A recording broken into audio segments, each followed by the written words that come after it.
भगवान यहाँ पर चतुर्भुज रूप में उनके सामने प्रकट हुए हैं। तो इस समय क्या नाम रखा गया है, चलो जान लो।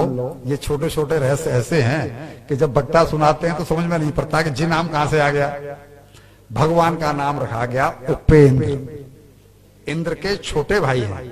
इंद्र किसकी संतान है, अदिति की। ये छोटे भाई के रूप में आए इंद्र के में, इसलिए यहां पर भगवान का नाम रखा गया उपेंद्र। भगवान प्रकट हुए, इन्होंने उनकी स्तुति की, और स्तुति करके जब हमने बताया कि इन्होंने गर्भ धारण किया, और गर्भ धारण करने के बाद में जब ये चतुर्भुज रूप में समय पूरा होने पर भगवान जब प्रकट हुए तो आनंदित होकर के कश्यप जी ने और मां अदिति ने इनकी स्तुति की। ये स्तुति हम जो है ना आपको पद्य में सुना रहे हैं, श्लोक में नहीं सुना रहे हैं, क्योंकि हमें लगता है कि श्लोक सबकी समझ में नहीं आते होंगे।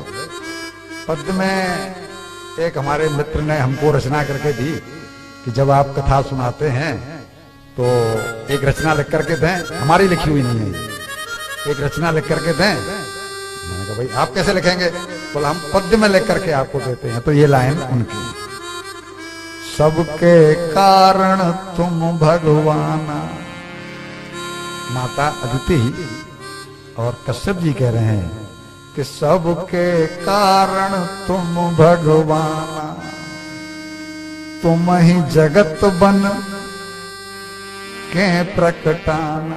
वही तो सब बने हुए हैं। जब हम कहते हैं कण कण में भगवान है, तब हम क्या कह रहे हैं, कण में भगवान है तो क्या इसमें भगवान नहीं है, यानी भगवान ही ये बने हुए हैं। भगवान ही मक्खी बने हैं, भगवान ही चींटी बने हैं, भगवान ही सूकर बने हैं, कण कण में। तो वो कह रहे हैं तुम ही जगत बन के प्रकटाना, विश्वरूप व्यापक बन आए, अनंत रूप अगणित कहलाए। जब तुम प्रभु प्रसन्न हो जाते, जब तुम प्रभु प्रसन्न हो जाते, दिव्य रूप तन मानव पाते। तुम्हें दिव्य रूप धारण करके मानव बन जाते हो।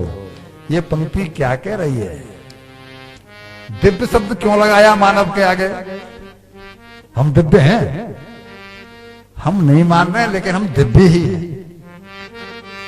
क्योंकि हमारे हाथ में वो दिव्यता है कि हम नर से नारायण बन सकते हैं। ये दिव्यता न देवताओं में है न पशुओं में है। नर से नारायण बनने की योग्यता केवल मनुष्य में है, लेकिन हमने अपने आप को मनुष्य नहीं आदमी मान रखा है। मनुष्य नाम क्यों बोला गया कि हम मनु महाराज की संतान है। मैथुनी सृष्टि का उद्भव कैसे हुआ, मनु जी महाराज से। मनु जी महाराज की संतान है, इसलिए तो हम मनुष्य कहलाते हैं। लेकिन हमने अपने आप को आदमी बना दिया, और शास्त्र कहता है कि आदमी केवल एक दमी, एक बार दम निकला, राधे राधे। मनुष्य की तो बात बहुत ऊंची है। तो कह रहे हैं जब तुम प्रभु प्रसन्न हो जाते, दिव्य रूप तन मानव पाते, पावे योग सिद्ध और गाना, पावे योग सिद्ध और ज्ञाना, जा पर तुम प्रसन्न भगवाना। प्रसन्न हो गए मां अदिति के पास, तो इंद्र का भी छोटा भाई बनना स्वीकार कर लिया, छल करना स्वीकार कर लिया। अरे भाई, तीन लोक का स्वामी कितना सस्ता है, कितना सस्ते में बिक जाता है।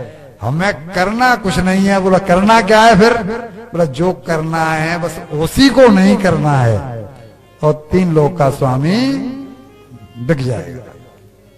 जो करना है वही नहीं करना है, जो कर रहे हैं वही नहीं करना है, बस बात बन जाएगी। भगवान प्रकट हुए हैं शंख चक्र गदा पद्म धारण करके, लेकिन अब जाना है मांगने के लिए बलि के यहां। बलि के यहां भिक्षा मांगने के लिए जाना है। तो भगवान को भी छोटा बनना पड़ा। जब आपके सामने कोई चंदा लेने जाता है,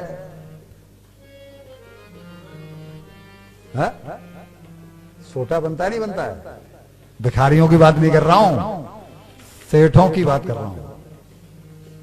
जब महेश जी आपके पास जाते होंगे तब वो छोटे बन के जाते हैं, और आप जब महेश जी के पास जाते होंगे, देने वाला बड़ा है जी। आपका लेने वाले का हाथ ऐसे रहेगा और देने वाले का हाथ